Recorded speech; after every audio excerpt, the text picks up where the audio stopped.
Nakakatawa rin yung bagong video ni Attorney Harry Roque. Dapat ito topic ko today kaso naisip ko, wag na lang. Walang kwenta eh. Tumutok siya dun sa dun sa Yolanda, yung wala raw nagawa si Duterte, etc. etc. Alam nyo, ayun nga, ang problema nga kasi, ulitin ko lang yung sinasabi ko nung ilang beses na. May nagawa, pero yung nagawa, walang kwenta. Ulitin ko pa ba yan? Ulitin ko pa. May nagawa, yung nagawa, hindi mapakinabangan. Kasi nga, walang tubig. Malayo sa trabaho. My goodness, paulit-ulit. Mema lang. Mema sabi lang. Alam nyo mga kotsero, dapat gumraduate na tayo sa mindset ng political padding. Yung political padding ba? Oo. Wag na natin bilangin ang accomplishment ng isang government official sa pamamagitan ng kanyang mga nagawa na tawag dito mga aktibidad, hindi yun hindi nagawa mga aktibidad lang. Oo. Kailangan sukatin natin yung kanilang accomplishment sa kung paano napakinabangan ng taong bayan. Ganun yun. Halimbawa, ito tulad nga itong sa Yolanda o namigay ka nga ng let's say namigay ka ng 100,000 houses like in the case of Duterte. May 100,000 kang houses na ipinamigay. 50,000 doon hindi matirhan kasi walang tubig. 40,000 doon unfinished. O anong mangyayari doon? O di wala. Wala, di ba? Anong gagawin ng taong bayan doon? Wala. So in total, Finlex pa nga kanina ni SMNI, natawa ako eh. In total, ang napakinabangan lang sa nagawa ni Digong ay na around 2,000 plus. 2,000 plus lang. Yun yung ibig kong sabihin mga kotsero. Gumraduate na tayo sa mindset na ang panukat natin ng pagiging epektibo ng isang public official ay yung kanyang aktibidad lang. Ang dapat sinusukat natin mga kotsero kung ano yung napakinabangan ng taong bayan. Yun dapat. Kung ganun lang, kung paramihan lang pala na aktibidad, di panalo nga si Duterte, panalo si Sara. Ang dami nilang ginagawa eh. Pero napapakinabangan ba yung ginagawa nila? Yung bang pagbisita ni Sara sa mga patay, napapakinabangan ba ng taong bayan? Hindi. Hindi, walang pakinabang ang taong bayan doon. Yung tree planting ni Sara Duterte, napapakinabangan ba ng taong bayan yun? Hindi ngayon. Mga 20 years in the future. Ayun ay kung aalagaan pa ng maayos yung mga puno na tinanim. Kasi ginawa talaga tayong bobo ng Duterte administration eh. Seriously. Ginawa tayong bobo nun eh. Ginawa talaga tayong tanga ng communications team ni Digong. Seriously. Pati ako nakuha diyan sa bitag na yan eh. Nadapa din ako sa bitag na yan. Kasi nga sobrang galit natin sa mga dilawan, kahit ano na lang. Sige. May masabi lang tayo na panopla sa mga dilawan, ganun. 'Di ba? Ano pakinabang niyan? Sige, bumisita ka o nagkaroon ka ng 7 office of the Vice President extension offices sa iba't ibang probinsya. 7 ba o 9 na extension offices. Anong pakinabang? Anong pakinabang? 'Di ba? Anong pakinabang nun? Nakapagbibigay kayo ng dagdag na pampalibing? Ano bang ginagawa nun? Kasi kung pampalibing lang, ginagawa na ng LGU yun. Ano pa? Yun yung ibig kong sabihin, mga kotsero. Anong silbi? Kung pampapalibing lang pala ang ginagawa nyo, di sana tinulungan nyo na lang yung LGU, hindi na kayo gumastos pa sa separate na office. Etong si Attorney Harry Roque, patuloy na ginagawa tayong bobo at tanga eh. Hindi naman tayo, minamaliit nila ang kapasidad ng Pilipino makapag-isip. Yun yung nakakabwisit doon. Ayun yun, sa sobrang galit natin sa mga dilawan, nabulag talaga tayo ni Digong. Seryoso yan mga kotsero. Ako ganyan nangyari sa akin eh. At least I can only speak for myself. I cannot speak for all of you. But I can speak for myself. Sa akin, in my case, Yung mga vlog ko dati, it's out of spite and out of anger for the Dilawans. Kahit balikan nyo yung mga previous previous vlogs ko. Ginagamit ko lang si Digong para soplain ng mga Dilawan. Kahit balikan nyo yan, tingnan nyo, wala akong topic na na hindi pang sopla sa Dilaw. Balikan nyo lahat. Simula nung nag-start ako, 2019. Ano na ngayon, 2024. So, yung support ko kay Digong is limited only because gusto kong soplain ng mga Dilawan. That's it. Yung mga Dilawan, mga CPP, NPA, NDF, yun lang. Hanggang dun lang. Kaya nga nung una akong lumantad na loyalist yung family ko, February yun eh. February or January of 2021 or 2020. Kasi yun eh, yun yung panahon na nag-away yata si Aimee tsaka nagtatampo daw si Digong kay Aimee. 2021 yata yun eh. Tapos pinag-usapan yung survey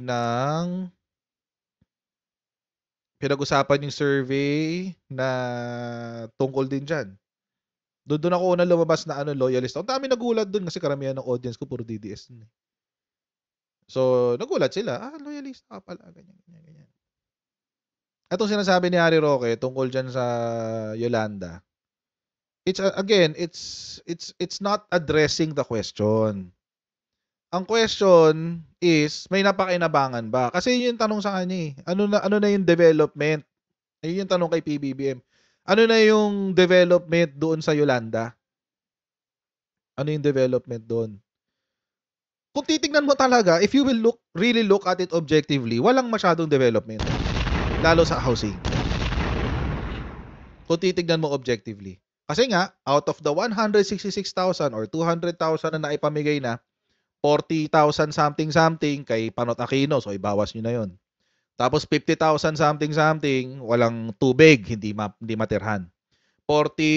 Another 40,000 something, hindi tapos. So, on top of that, yung corruption ng mga, corruption ng, what do you call this? Contractors, etc. So, sinabi rin niya yung sa hakbang ng Maisog. Bakit daw pinilahan ulit ng heavy equipment yung Freedom Park? Oo. Bakit daw pinilahan ulit ng heavy equipment?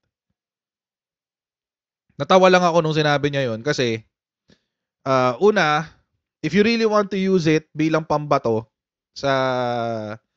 or bilang tool para sitahin ng administrasyon, marami kang kailangan i-factor. Number one, you have to factor in kailan inilagay yung mga doon, yung mga heavy equipment doon. Number one. Number two, may bagyo. So, paano mo masasabi na pinigilan ng administrasyon yung hakbang ng Maisog kung merong bagyo? Bagyo anong gagawin mo? Diba?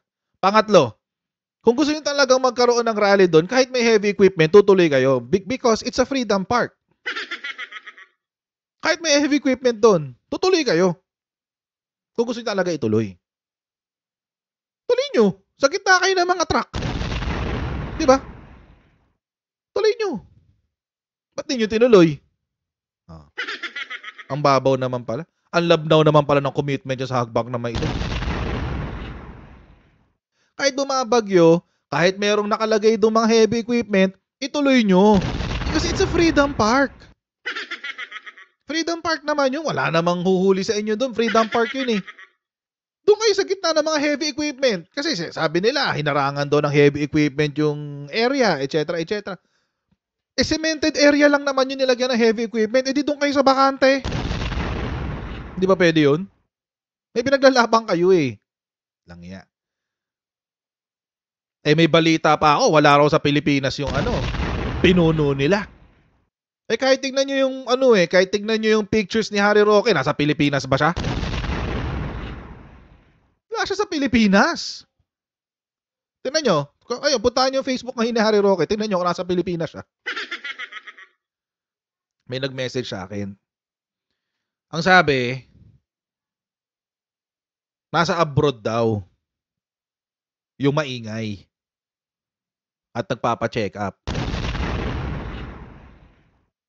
Hindi confirmed 'yun, hindi ako sure kung totoo 'yun. Tinanong ko siya, "Meron ka bang picture? Meron ka bang something that will confirm?" Et cetera, et cetera. Wala daw. O sabi ko, "Sige." Hmm. Ang kwento sa akin, nasa isang hotel daw sa London. Tapos ipinasara yung 2 floors. Doon daw siya nagpapagamot sa London. Paano maghahakbang ng maisog kung wala siya sa Pilipinas? Tsismis lang 'yun, Halimbawa lang naman, halimbawa lang. Kung nasa London talaga siya, paano maghahakbang ng maisog? Paano siya nakapaglabas ng statement na pinipigilan yung hakbang ng maisog? Siya nga wala eh. Tsismis lang 'yun, hindi pa ako sure. Ulitin ko, tsismis 'yun. Kung totoo 'yun, bakit naman ganyan ang labas, 'di ba? Ba't naman ganyan? Ibig sabihin, pinlano nyo na hindi talaga kayo magtutuloy?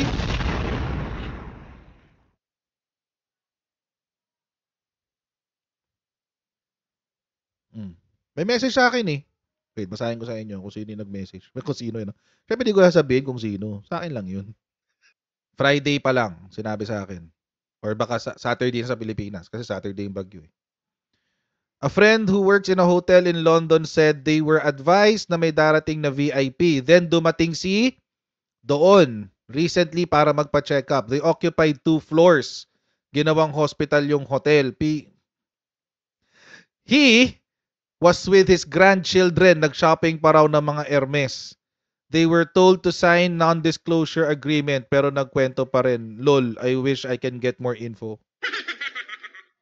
Tapos sinanong ko, may screenshot ka boss? Wala I will ask. Pinagbawal daw cellphone during the stay. My friend has to surrender his cellphone upon clocking to work or clocking into work. Hindi ako sure kung totoo to. Diba? Pero kung totoo to, teka, nasaan ba silang lahat?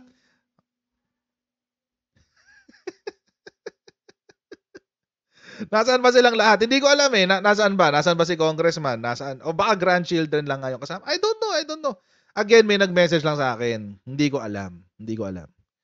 So, I cannot confirm nor deny. Hindi ko alam the truth or falsity of this statement. Alam niyo naman, marami nagbe-message sa akin na kung ano-ano eh. Sinasabi ko lang. Kinukwento ko lang sa inyo. So, again, mga kotsero, kung totoo yung chismis o yung nakarating sa aking balita, kung totoo I mean, again, baka kasi may magsabi, baka sabihin, merong gumawa ng content. Si Coach Jared, sinabing nasa ibang bansa daw, si FPRRD, etc. What the heck? Mahilig kayo sa ganyan ginagamit ng pang clickbait eh. Anyway, so kung totoo yun, ba't ka naglabas ng statement tungkol sa cancellation ng hakbang ng maisog? Di ba? Ba't ka naglabas ng statement tungkol sa pag ng hakbang ng maisog? Nasaan si Sarah? Hindi ko rin alam. Parang ang naiwan lang sa Pilipinas, si Basti eh. Kasi siya yung may interview kahapon. Or we don't know, maybe, I don't know, baka siya yung naunang umuwi, we don't know. I'm not sure. Again, chismis pa lang yun, hindi pa confirmed. Kinukwento ko lang. Sabi ko nga nung last time di ba? Sabi ko nung last time, nung Sabado, how narcissistic of Digong para isipin na ang cancellation ay dahil sinisira ang kanyang karapatan o sinisiil ang kanyang karapatan. How narcissistic of this DDS to even think that in the middle of a calamity, sa gitna ng kalamidad, naiisip niyo yun? Ang titigas ng mga Fezlocks. Okay. So mga kotsero, once again, good morning, good afternoon, good evening. Huwag niyo pong kalimutan mag-subscribe sa ating Coach Jared YouTube channel. Pa-follow tayo sa ating Facebook page. And I'll see all of you in our next live stream. God bless you next time, guys. Bye!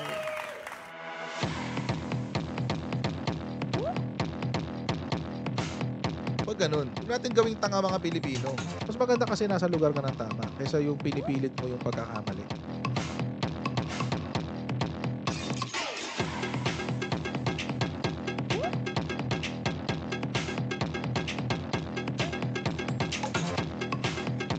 Are they willing to go that far? Hindi makakalimutan ng Pilipino yan hanggat di nasasagot niya. Sino ngayon nagsasabi ng totoo?